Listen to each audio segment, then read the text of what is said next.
talks about this is Brian Blankley. If you know him, he's sort of like a security consultant, used to be an MSP, and he has a whole talk he does called How Do You Make Money? And he shows you how he just sits down with a client, gets out a whiteboard, and he says, talk to me about how you make money. Like, what do you mean, how do we make money? I'm a machine shop. I make these things on a CNC. Awesome. How do you get the raw materials? Oh, I order them here and here and here. Okay, got it. So how do you do that? Okay, got it. This system, got it. How long does it take to get in? Got it. Okay, so once the materials come in, then what do you do? What do you mean? I use it to print. No, I got it, but like, do you do some kind of way you take those raw materials and get ready to go into the, yeah, I gotta do these things. Okay, how does that work? Got those machines? Okay, got it. He's workflowing, and he's literally drawing it out on a very simple, high level network flow diagram of what's working, what's not. At the very end, he now has all of, so this is your process, this is how you work, yes. Okay, so it looks to me like this thing here and that thing here are your crown jewels. Yes. If that one went down, what would you do? I don't know. Can we have a plan to talk about how we can keep you operating if that goes down? Because you told me you make $2 million a month, whatever the number is. You're gonna be hard out. Yes. Okay, so let's get a plan in place to figure that part out. Can we do that?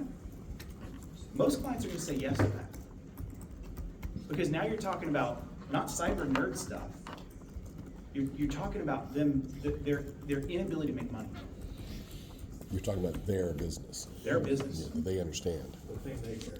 The thing they care. Their kids, right? Their Yeah. kids. So this brings up a question that I want to ask you. If you don't do that, why?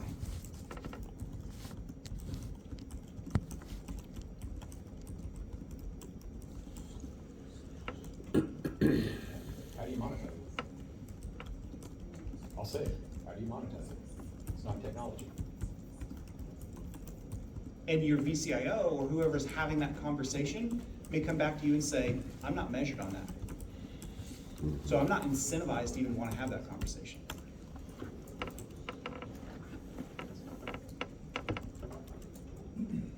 What do we do about that? That's their way of thinking properly. That's a talking point I Can I have. say that out loud? Yeah. So, So- blowing it for everybody. I understand the plight of, you might be thinking, that sounds wonderful to do in theory. But I can't operate that my margins they don't allow for that. I can't answer that for you, but I would encourage you to start thinking about those kind of things. But let me tell you what I think it turns into. It turns into a lot of project and service revenue. Mm-hmm. It turns into a lot of consulting. It turns into a lot of, hey, it looks like this is how we can do this. Can we build a budget and a plan to help you over the next 12 months to build some resiliency here? It's gonna cost you some money, it's gonna cost you some time, but look what it's gonna save you in terms of being able to have some backup plans. It's gonna turn into some things like that. And I think there's a level in which we have to go back to our customer and say, today I provide you with managed IT and help desk services. Cybersecurity is a different thing, and VCIO services are a different thing. And we need to talk about that because here's where strategic account management stops. Strategic account management, I count your computers, I tell you how many you own, I tell you if you replace, if you divide the number you own by 4, replace them every year, the server on the 5th year, great, that's a budget. If we do VCIO, we go in and do a real budget. And we talk about the line of business applications and all the other things that you do. We talk about your crown jewels and how to protect them, and we build these roadmaps and these plans. That's not help desk. That's not what we do in today's service. But these are the things that are important. These are the things that we're learning as the bad guys move the goalpost that reasonable businesses are doing to stay up to speed and stay up to date and stay online when bad things happen. It's an interesting piece, and not to take away from what you're talking about, but I think it's relevant here, is a VCIO program, building out what that actually is in a way that's meaningful. There's not much more that is like cotton candy that looks like something and you end up with a mouthful of nuts and then half of the tools that are out there to help you work that out, right? So that's probably a topic for a different time, but there's a lot of value in figuring out how to build one of those that does not suck, that is not so labor intensive, that is cost prohibitive. Yeah. Yeah, well said. Well said. That's a good analogy. Here's another one. This comes from Coveware. So Coveware is the primary ransomware negotiator and facilitator. There's several others that do this as well, but Coveware is the largest.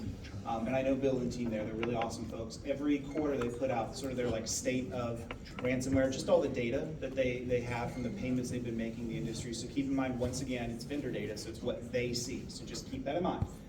But I think this is really interesting. One of the things we see from 2023's data, and they lag quite a bit. So I think they should publish 2024 pretty soon. I'm hoping the first quarter. But take a look at what we see here. Average ransom payment 568, but the median is 200. I think that median is much more. That's a better number for us to take a look at, because a lot of times clients see that 568 and they're like, that ain't never gonna happen. That's 41 years of revenue for the average Russian. Yeah. Yes. But Appreciate you working out that math. the average can always be skewed because I have a couple that were, 15 million. So throw the average out, right? There's Mr. Mathematician back there, right? Median. Yeah, that's why the median is so much more important. What is the median? About 200, and is not seen to change. It typically hovers around there. Right. So that's a helpful number. But our plight isn't helped by Change Healthcare paying 22 million. Yeah.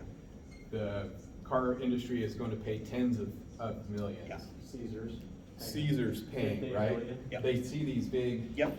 they're going after the big number, they're going after Right. that, when this is the bread and butter. 13.6 years. I'm sure.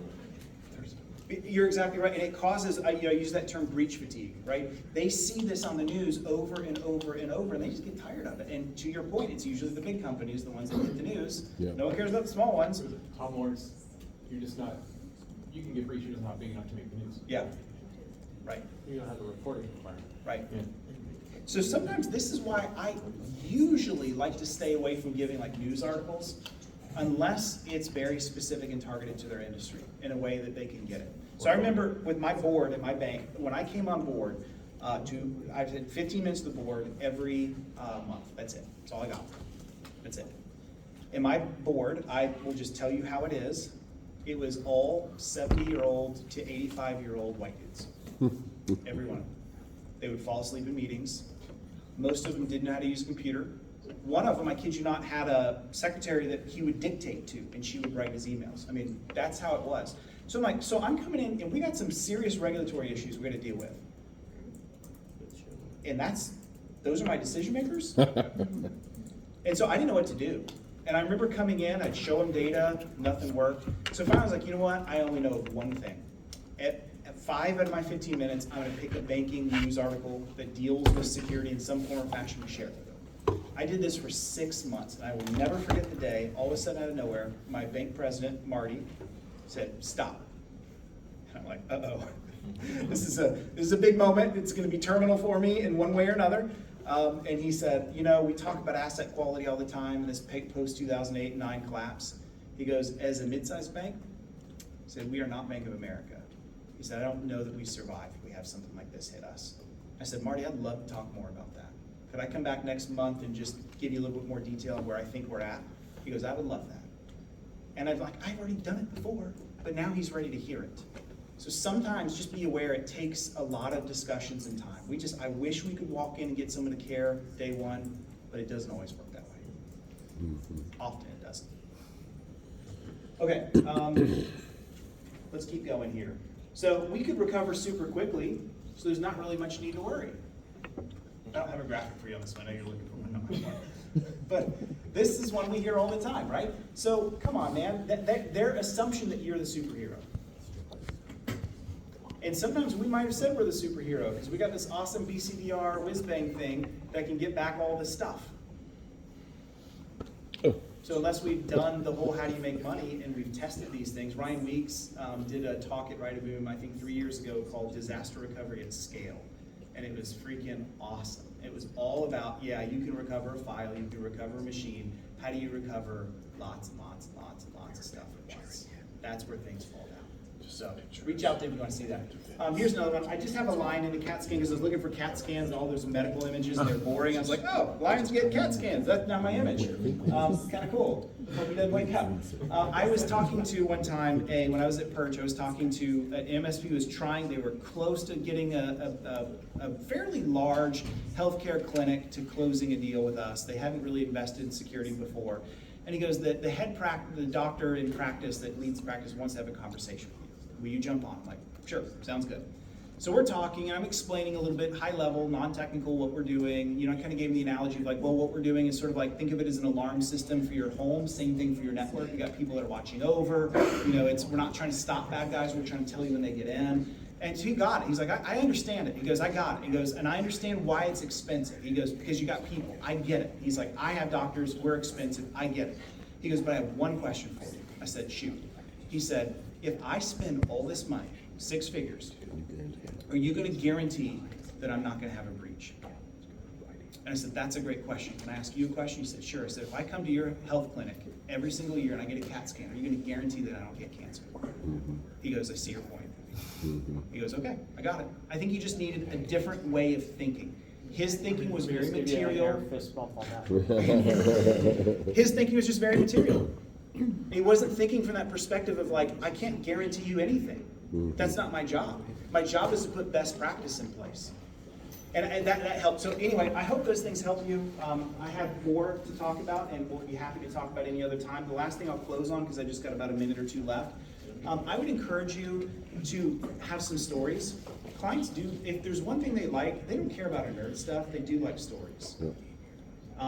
So I'll share with you just one story that I can put into about maybe a minute. I was at a conference, and this MSP brought one of his clients on who was super brave, and he told his whole breach story. And I'm just going to share a quick bit of it. He said, I'm a regular insurance, I run an insurance agency like an Allstate, you know, right down the street like an EUC. He said, we had a great week. He said, Friday rolls around, I finish up work. I think he said I went golfing with my buddies Saturday morning. Saturday night comes around, I take the kids to a movie. Sunday rolls around, I'm sitting watching football, and he said I get a couple texts later in the evening around the NBC night football game, and they're like, hey man, I can't get to my email. And this is, keep in mind, this is like 2018 probably. And he's like, oh, he's like, huh. He tries on his phone, sure enough it doesn't work, so he tries to VPN in. He can VPN in, but he can't connect to anything. He's like, well that's really weird. So he's like, I'm just gonna drive into the office, it's 5 minutes away, that way we can hit Monday rolling. So he goes in the office, drives in, wiggles his mouse, logs in. As soon as he logs in, all his icons you noticed are text files, and he opens one of them, and you know it's the whole ransom note. You've heard the whole thing, right? And he said, huh, that's really strange. So he goes to the next machine, and it notices same thing. Goes to the next machine, same thing. He's like, I've got this weird stuff everywhere. So he calls his IT guy. His IT guy says, yeah, I've heard of this stuff before. Make a long story short, they were out for, I think it was about 15 days or so, doing like full recovery. He said, all in all, he said, we did pay the ransom, it was about $250,000. He said, all damages total, just lost business, delays, you know, just it was months and months and months of lag time to catch up. He said, it cost us about $1 million. He said, keep in mind, I'm an insurance guy. Like, I don't have a 401k, I don't have a pension, like, this is my business. So he goes, it really, really, really set me back. He said, but here's the kicker of everything. He said, the forensics guys came back and they said, hey, we have the data. Would you like to know how it all happened? He said, I would love to know. He said, so it came in through email. This is the user. They opened an email. It was one of those invoices. It opened up a file. It said he had to go download this thing to be able to open it up. They didn't know what he was doing. They had local admin rights. He installed it. It called home to the bad guy. But then the forensics guy said, here's the real kicker. You know when that happened? He said, when? He goes, it happened 30 days ago. He said, I can forgive myself for a lot of things. What I can't forgive myself for is I had 30 days from the time that nastiness was installed and we had no idea. It was 30 days between that and the ransomware attack itself. He goes, that's what I can't forgive myself for. I'm like, what a great story. It sucks that it happened to you, but what a great story. It's this idea of I had time, I had opportunity, I had done nothing about it. Those are the kind of stories, just having like breach stories of real life folks that have gone through something that's like you is very valuable. People like that. That's why we love to sit down across the campfire and tell ghost stories. It relates to us, right? Have a couple of those in mind because they can go a long way. All right? So I got for you.